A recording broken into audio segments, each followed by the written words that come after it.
She wasn't running. She wasn't resisting. She was simply walking, enjoying the calm of the morning air.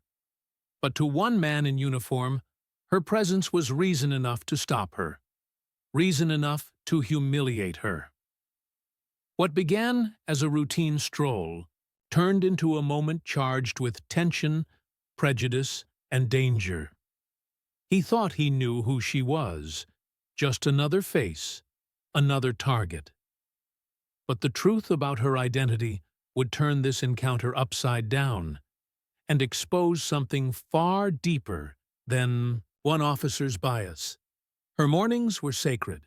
Before the noise of the world could seep in, she carved out a small space of peace. Just her, the cool breeze, and the steady rhythm of her footsteps. It was a ritual she never missed. A grounding start to demanding days filled with responsibility.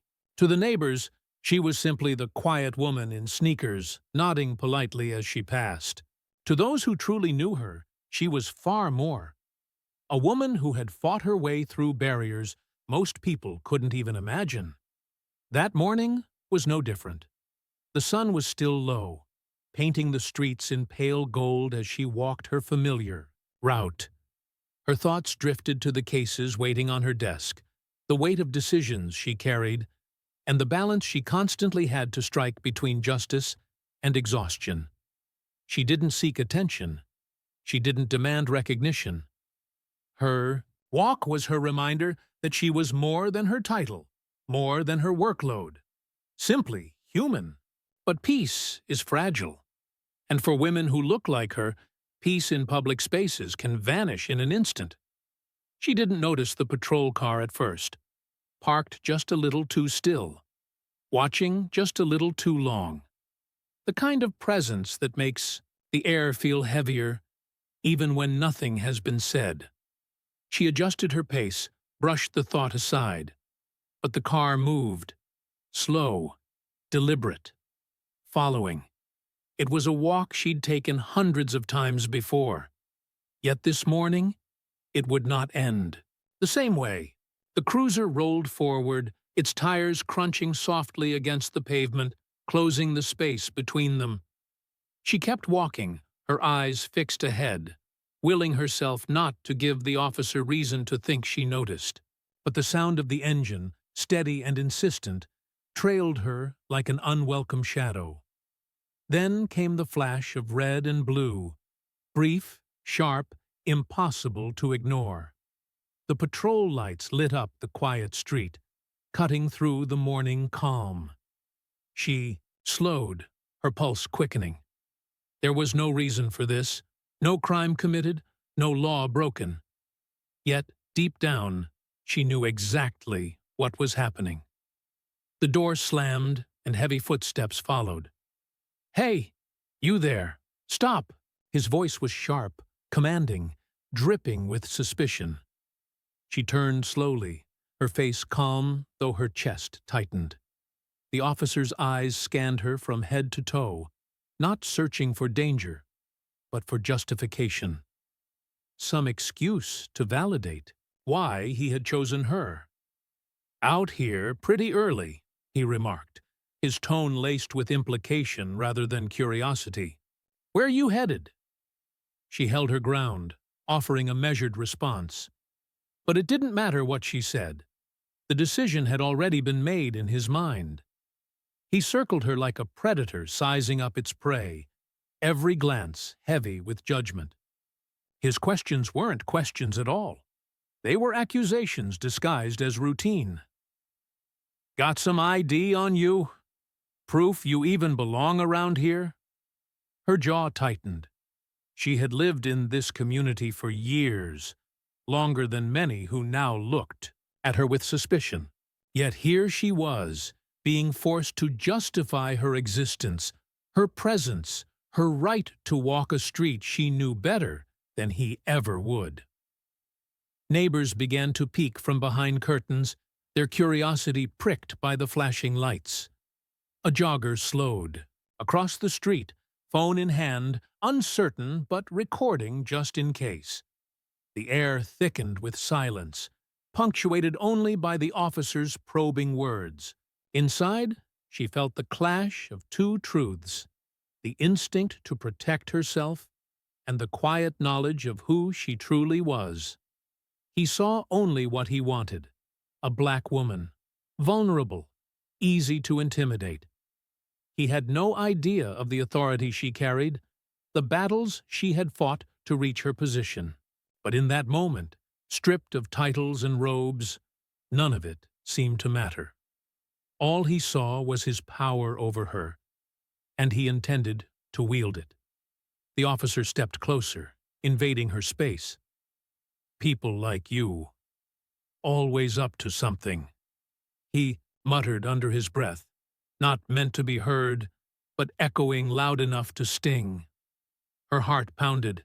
Every choice, every word, every movement suddenly felt like it carried the weight of life or death. And still, she remained composed, because she knew what he didn't.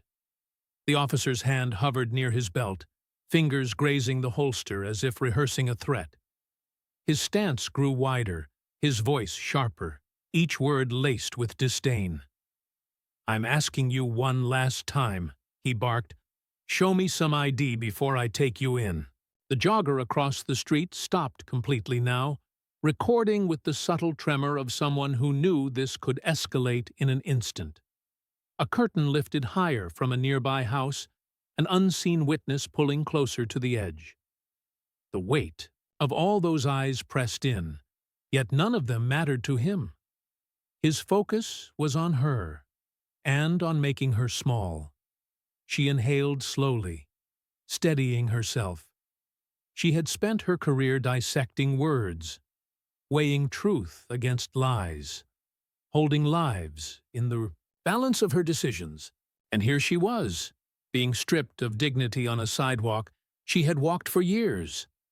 But fear wasn't what filled her now. It was clarity. She reached into her pocket with deliberate calm, moving slowly so he couldn't twist the gesture into an excuse. From her wallet, she slid out the card. Not the one he expected. Not just a driver's license. Her hand extended forward, the official seal catching the morning light. "Federal Judge, United States District Court." The silence that followed was thunderous. His expression faltered, the certainty draining from his eyes as if someone had ripped the ground from beneath him. The arrogance on his face twisted into something else. Confusion, then recognition, then panic. The jogger's phone captured it all.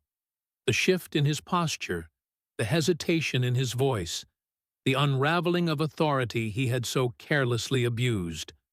For the first time since he stepped out of that car, the power dynamic had flipped. But the damage had already been done.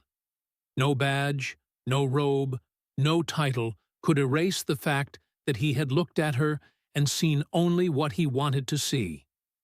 And now the world was watching. The officer's mouth opened as if to speak, but no words came. His authority, so loud, so absolute just seconds earlier, now collapsed beneath the weight of his own mistake. The neighbors who had been watching no longer saw a confident officer keeping order. They saw a man exposed, a system unmasked. She didn't raise her voice. She didn't have to. The truth of who she was spoke louder than any defense she could offer. Calmly, firmly, she placed the ID back into her wallet, her eyes never leaving his. That steady gaze told him everything. This was more than a personal insult. This was proof of a deeper, uglier reality. Because if a woman with her title, her authority, her years of service could be reduced to suspicious on the sidewalk, what did that mean for everyone else, without the shield of power? The jogger stopped recording, but the video was already saved. Within hours, it would circulate online, sparking outrage, disbelief, and conversations that stretched far beyond that quiet street. To some, it was a shocking story. To others, It was painfully familiar, a confirmation of what they already knew too well. That night, as she sat at her desk reviewing cases, the weight of the day pressed heavier than any verdict she had ever delivered. She had endured the humiliation, but countless others faced it daily without cameras, without witnesses, without the protection of a title. Her story was just one moment, but it symbolized millions, and it left a question hanging in the air, one that every viewer, every reader, every citizen would have to face. If justice can be denied to those who uphold it, what hope remains for those who cannot? Outro. What happened on that sidewalk wasn't just about one officer and one woman. It was a reminder of how quickly bias can strip away dignity, even from those who hold the highest positions of justice. And if it can happen to her, a federal judge, it can happen to anyone. Stories like this force us to ask the hard questions. How many more lives have to be shaken, humiliated, or even lost before real change takes root? If this story moved you, don't let it end here.